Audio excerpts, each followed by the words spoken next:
so I found a lot of do's and don'ts within the culture. So maybe you could elaborate on one of these. So one of them, for example, I found is you shouldn't point at anything with your feet. Is that true? That is true. It's rude. It's more like it's never written anything, Uh-huh. but it's like a taboo thing to do. Yeah. If you do that, you have no manners like that. Okay. Like if you point something with your feet, basically saying in Myanmar, like we're like a very conservative country too. So like they're very strict about what you do. So like manners are really really important in Myanmar, just like Korea. Okay. So like one of those are like pointing with your feet. If you do that, it's really rude. Towards you have no respect toward a person if you do that. Okay, so if you point at a person, that's very disrespectful. Yes. But if you have like your hands full and somebody asks you where the toilet is and you're like that way, it's really rude. Really? But I feel like no one does that though. Yeah. Okay. Like we would just be like, oh, they're like on the right or something like that. Okay. And then I found that you shouldn't step over elderly people when they're sitting. Oh. Is that like a specific thing? That is. I'm very surprised how you found that out. It is like a really specific thing. It's really rude. Like even now, even with friends, I have an ick to go over them if they're like sitting somewhere. Like for example, even on the legs, you don't go over them because it's rude. Okay. But are we talking about like usually when you eat at the table, do you sit on chairs or on the ground? Usually? Oh, so as like in Myanmar tradition, we sit on the floor with a bamboo mat. Okay. And then on there would be this small dining table, like a circle dining table, which 4 or 5 family members would like circle around the table and eat. So like it's like a tradition thing. And so and on that, and then in Myanmar, a lot of people like sitting on the floor because Myanmar is like a really hot country. And also the mats that they use are made out of bamboo. So like bamboo is like a really cool thing. Yeah. Like it cools down. Cools down your body temperature and all that.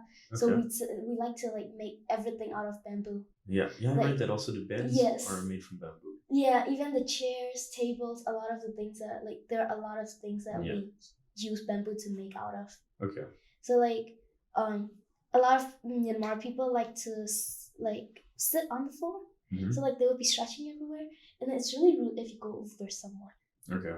So like no matter if you're like younger or older, you do not go over someone when they're like sitting down. Okay. Yeah, that makes sense. Yeah, I was just thinking that if someone's sitting on a chair, going over them just would seem like such a hassle. No, not that. To walk around. So, exactly. Okay, it makes more sense when sitting on the ground. Yes. Okay. And then, so you said usually they're sitting on a bamboo. Yeah. Like a bamboo mattress. Mattress. Okay. Yeah, I also found that it's when you give something to someone, especially like business cards and gifts and stuff, you should always give and receive with both hands. That's the other thing. Yeah, that's respect in Myanmar too. It's a cultural thing. It's really like, for example, if you give someone who you don't know with like just one hand, it's considered rude. Yeah. So you have to use both hands. And also there's a thing, if you do things with left hand, it's considered rude. Really? Yeah, I don't know why, but it's like with left hand, if you use your left hand to do things, it's considered rude. Okay, so and if you're left-handed, then that's you're the thing. unlucky. You're just unlucky, I guess. Okay. Because my father himself is like left-handed. So because of that, he knows how to use his both hands. Oh, okay. Interesting. Yeah. Crazy. Okay. Yeah, it's like, and also like using 2 hands is respect to anything. Like to the monks, we have to use 2 hands, or to elderlies, we have to use 2 hands. Do you also bow when you give it? No, we don't. We usually don't. But it's like it depends on who you're seeing. For example, if it is a monk, then you would bow. Yeah. If it is just a normal one, we would just be like that. Okay. Like if we go to like shops or something like that, if we hand out our cash, we'd just be like, we would hang out like this. Like even if we don't use like 2 hands like this, we would hold our other hand on this one hand. Yeah. Yeah, I've seen that here as well. That's so for example, when you pay, you don't give just your card like this. You always do like this, and you bend over a little bit, just Yeah, a that's little bow. true. And often, exactly how you said, when you receive it, and it's like this, or like a hand on the chest as well. Sometimes it's always like a. That's true. To just, I don't know, show respect. Like I use both my hands. You have all of my attention. Yeah, it's very nice. So I study business back in Europe, and I studied in France for a semester, and there we learned Japanese business culture. Ooh. And like the clash between Europeans doing business with Japanese people. And there we learned about the business cards that you always give with two hands, and you bow a little bit. And it's like back home in Europe, you would just give it with one hand, receive it with one hand, and most people would then put it in your wallet, and that wallet goes in your ass pocket, you know. But if you do this in like a Japanese circumstance, that would be considered very rude, because you take it with one hand, that's already disrespectful, and then it's like saying like, yeah, I don't care about you, that's why I put it there, you know. So you would, in a Japanese circumstance, you would receive it with both hands, and then you put it on the meeting table in the order you received them in. And it's usually always you go from highest to lowest rank kind of thing. So you have the most important names closest to you. And then you would have to have like this, it's not like a wallet, but like a business card case. You know, so you get the business cards in that thing that's made for business cards, and you put it in your chest pocket.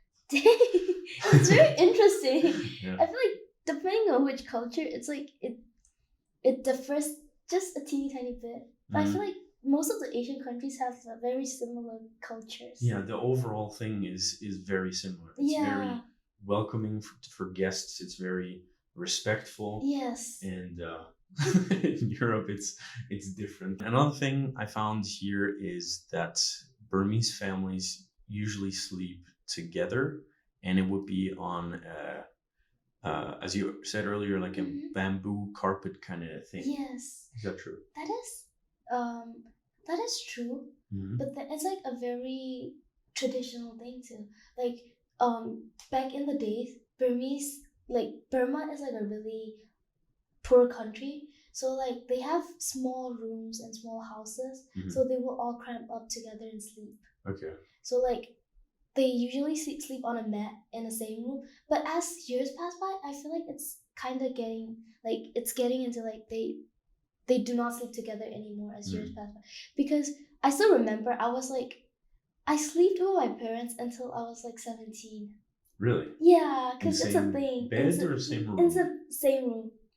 But not the same bed? Not the same bed. Okay. Sometimes I would sleep in between my parents. Yeah. It's still like a very family thing. Yeah. And then my parents would want me and my brother, whenever we're together, they would want us to they have a really big bed. So like they would want us to sleep with them on the bed too. Just because like they don't want us to grow older.